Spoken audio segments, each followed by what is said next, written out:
안녕하세요. 오늘은 연중 20주일이고요. 나해죠. 오늘 복음은 요한복음 6장 51절에서 58절 생명의 빵에 대한 말씀을 계속해서 몇 주 동안 듣고 있습니다. 너무나 무더운 날씨 어떻게 잘 견디십니까? 네. 연일 20일 이상 되는 열대야도 잘 이겨내시기를 기도합니다. 오늘 복음은 요한복음 6장 51절에서 58절인데 저는 오늘 복음이 한 구절을 가지고 여러분과 함께 묵상을 해보겠습니다. 6장 54절의 말씀 53절부터 말씀하시면 내가 진실로 진실로 너희에게 말한다. 너희가 사람의 아들의 살을 먹지 않고 그의 피를 마시지 않으면 너희는 생명을 얻지 못한다. 그러면서 54절 이 말씀을 우리가 다 마음에 품고 또 살아가 봅시다. 그러나 내 살을 먹고 내 피를 마시는 사람은 영원한 생명을 얻는다 하는 말씀이죠. 우리 가톨릭에서는 성체 성사가 중심이고요. 또 6월달은 성심성월이면서 또 6월 초쯤에 그리스도의 성체와 성혈 대축일을 보내고 있어요. 또 성체고동이라고 하는 그런 전례도 공세리 본당에서 그 명맥을 유지하고 있고 유럽이라든가 특히 이태리에서는 또 시드니도 마찬가지예요. 저도 있으면서 매년 성체와 성혈 대축일에 시드니 대교구의 모든 교우들이 함께 모여서 사제 수도자 주교님이 성체고동을 하는 거죠. 성체고동이라고 하는 것은 꽃으로 그 도로를 포장하고 카펫도 이렇게 준비하고 축성된 성체를 성강에 모시고 마을을 이렇게 쭉 움직이고 기도하는 겁니다. 그런데 이 이태리의 볼세나라고 하는 이곳에서 이 성체고동이 이루어지고 있는데 이 성체고동 할 때에는 제대의 일부인 돌 한 부분을 옮기는 그런 풍습이 있었어요. 이 풍습은 왜 일어나나 봤더니 보헤미아 출신의 순례자 프라하의 베드로가 미사 중에 성체가 축성돼서 그리스도 몸으로 되는 걸 의심을 했습니다. 그때 의심을 받았을 때 성체에 흘린 피의 흔적이 나타난 거예요. 혈흔의 성체죠. 혈흔이 묻어있는 성체가 나타난 것이죠. 그리고 이 혈흔이 있는 성체는 지금 이태리의 중부 도시죠. 오르비에토 성당에 이렇게 보존되어 있어요. 이 기적이 현재까지 그리스도의 성체와 성혈 대축일을 도입하는 계기가 된 것이죠. 그 이후로 성체와 성혈 대축일, 축일을 지내고 있는 거였습니다. 그리스도의 성체와 성혈, 오늘 주님께서 말씀하신 내 살과 내 살을 먹고 내 피를 마시는 사람, 영생을 얻는다고 그랬어요. 우리는 세상 곳곳에 얼마나 피가 흐르는 시대에 살고 있습니까? 세계적으로도 그렇고 우리나라도 그렇고 얼마나 많은 사람들이 피를 흘려서 세상을 떠났습니까? 굳이 세월호를 얘기하지 않는다 하더라도 이태원에 있는 그런 정말 참사를 얘기하지 않는다 하더라도 계속해서 죽어나가고 있어. 젊은이들도 그렇고요. 전쟁도 뿐만 아니라 아마 오늘날의 시대는 피의 시대가 아닌가. 또 한편으로는 눈에 보이지 않는 피를 흘리는 사람들도 굉장히 많습니다. 잘 먹고 잘 산다는데 왜 이렇게 피는 많이 흘리고 세상을 떠날까요? 그래서 저는 이 오늘 복음 말씀 내 살을 먹고 내 피를 마시는 사람이라는 제목을 가지고 한번 깊이 묵상을 해보겠습니다. 내 몸을 먹는 자, 내 피를 마시는 자가 누굴까요? 미사 성찬 전례 때의 이 상징은요, 실제하고 또 그 그리스도의 몸과 피를 마시는 이 행위가 어떤 의미가 있고 어떻게 현실화되어야 할까? 그래서 이 심오한 의미를 이해할 때 우리 실천할 수 있지 않겠습니까? 습관적으로 받아 모시기만 하는 것이 아니라요. 피는 뭡니까? 피는 생명입니다. 생명의 표시죠. 신체의 각 지체, 즉 신체는요, 혈액순환이 잘 돼야 살아있는 것이죠. 만약에 피를 흘리면 생명도 사라지는 것이죠. 고대인들은 그래서 영혼이 피에 깃들어 있다고 믿었다는 것은 그리 놀라운 일은 아니잖아요. 피가 없는 자는 죽은 자예요. 영혼이 그에게서 떠나 분리된 자라고 우리는 믿고 있는 것이죠. 그래서 그리스도의 피를 먹는다는 것, 그리스도의 피를 받는다는 것, 이것은 영생을 얻고 받는 것을 의미합니다. 대중적으로 이 피라고 하는 것은요, 친족 관계를 표시하죠. 가까운 친척에 대해서 같은 피를 지녔다고 더 가까운 거 아니겠어요? 또 이런 같은 피를 지닌 것이 또 법적으로 여러 가지 또 결과라든가 또 결정을 하는 것이죠. 혈연 관계가 높을수록 혈통이 많아진다는 원리이죠. 우리나라 고려 때 왕건 보세요. 얼마나 많은 고족들과의 결혼을 해서 자기 자녀를 많이 낳습니까? 이건 역사적으로 많이 나와 있는 일이고요. 저도 같은 성씨 곽가라고 한다면 또 친근감을 가지고 있는 건 왜 그럴까요? 같은 피를 나눴기 때문에 가깝다는 거 아니겠습니까? 그래서 그리스도를 즉 그리스도를 만나는 모든 친교가 우리를 그리스도와 관계를 맺게 하고 더 가까워진다는 뜻이겠죠.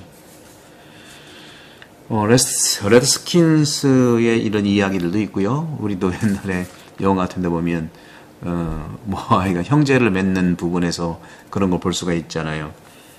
정맥을 약간 자르고 핏방울을 물에 한 잔에 넣어서 그걸 저어서 서로 마시는 거예요.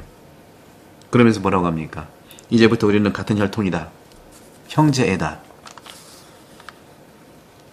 우리 혈통 속에 우리는 속하며 그렇기 때문에 우리에게 충실할 의무가 있다. 마피아도 그렇고요. 그죠? 안 그렇다면 나쁜 배신을 하는 것이다. 하는 거죠. 같은 혈통을 배신한다는 것은 가장 가증스러운 범죄라고 얘기하자. 이런 맥락에서 저는 예수님의 정말 사랑하는 제자들 중에 유다스의 배신을 좀 성찰해 볼 필요가 있지 않는가 하는 생각을 해봐요. 루마니아에 성화가 있는데 그 루마니아 성화는요, 유다가 최후 만찬을 하고 그 방을 떠나서 토하는 것을 그리고 있어요. 토하는 거예요. 유다스는 그리스도의 살과 피를 스스로 감당할 수 없었다고 표현하는 것 같아요. 사실 배신이라고 하는 것은요, 가장 가까이 있는 사람들이 배신해요. 멀리 있는 사람은 배신하지 않습니다. 역사로 보세요. 이인자들이 배신해요. 가장 가까운 자죠. 그럼 배신자는 누구냐? 유다스가 왜 배신했을까요? 유다스는 젤롯 당원이라고도 하고요.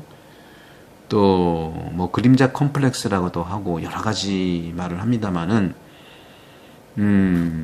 못 믿는 거죠. 견제하는 거죠.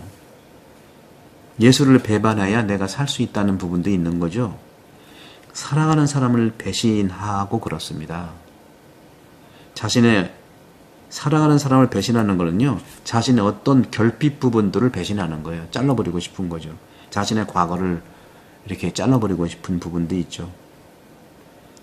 근데 중요한 것은 늘 우리는 가까이 있는 사람들을 잘 봐야 됩니다. 뭐 오늘날도 그렇고 과거도 그렇고 항상 이인자들이 그렇게 배신을 했잖아요. 그 현실적인 부분이죠. 그래서 그런지 늘 우리가 본당은 이제 여러 가지 저도 그런 얘기를 합니다만은 본당 신부를 잘 계승해서 살아라. 바로 전본당 신부와의 관계 마찬가지예요. 우리도 어떤 단체의 전직 대표와 현직 대표 갈등이 엄청 많은 부분들이 현실입니다. 그런데 중요한 것은 유다스는 아주 어떻게 보면 이인자였고 가장 가까웠고 그렇지만 예수님을 팔아서 그림에 나온 것처럼 피를 감당할 수 없었고 그런 것이죠. 가장 사랑받는 제자였을 거예요. 그런데 베드로를 보십시오. 베드로는 좀 어떻게 보면 모자라잖아요. 순진하고요. 그러면 그렇게 머리가 잘 돌아가고 세상 흐름을 잘 알고 있는 유다스가 예수님의 후계자가 되는 게 아니라 조금 모자라고 하지만 진실한 베드로, 어떻게 보면은 능력 있는 제자와 좀 능력이 없는 제자들 사이에서 주님은 베드로를 선택했다고 하는 것은 굉장히 우리가 생각해 봐야 될 문제입니다. 어떤 면에서 베드로와 유다스는 한 끗 차이예요. 크게 주님이 있기 때문에 우리가 그렇게 고민할 필요가 없을 수 있는데, 어쨌거나 피라고 하는 것은요, 기질과 성격을 상징합니다. 보통 남쪽 사람들은 따뜻한 피, 북쪽 사람들은 차가운 피라고도 하는데, 이런 여러 가지 성찬의 전례의 측면에서 친교를 상징적인 차원에서 적용할 필요가 있는데, 성찬례는 그렇기 때문에 그리스도의 품성을 따라서 내 기질이 되고 우리 기질을 발전시킬 수 있다고 저는 말할 수 있어요. 어떤 뜻이냐? 좀 화를 잘 내는 사람은 성찬례를 통해서 그리스도와의 만남을 통해서 변화된다는 말, 사실 이런 증언들이 많이 있거든요. 슬픈 사람도 그렇고 걱정을 많이 하는 사람, 늘 기쁘게만 하는 사람들, 주변이 행복해도 기쁘게만 하는 이런 사람들이 성찬례를 통해서 정말 사실 자극을 받고 또 변화된다는 사실들을 우린 자주 경험할 수 있어요. 또 탈출기 12장에서 보게 되면 22절, 24절 이집트에서 빠져나올 때 문설주에 어린 양의 피를 바른 이스라엘의 모든 장자들이 살아났잖아요. 바로 그리스도의 피로 살아난다는 것이죠. 첫 번째는 해방하고 살아난다는 거예요. 여러분들 천주교 교우의 집 명패 붙여놓으세요. 그러면 여러 가지 삶의 기운들이, 축복이 이루어질 겁니다. 따라서 성찬례라고 하는 것은요, 죽음을 막는 약이에요. 그리스도의 몸과 피는 죽음을 막는 약이다.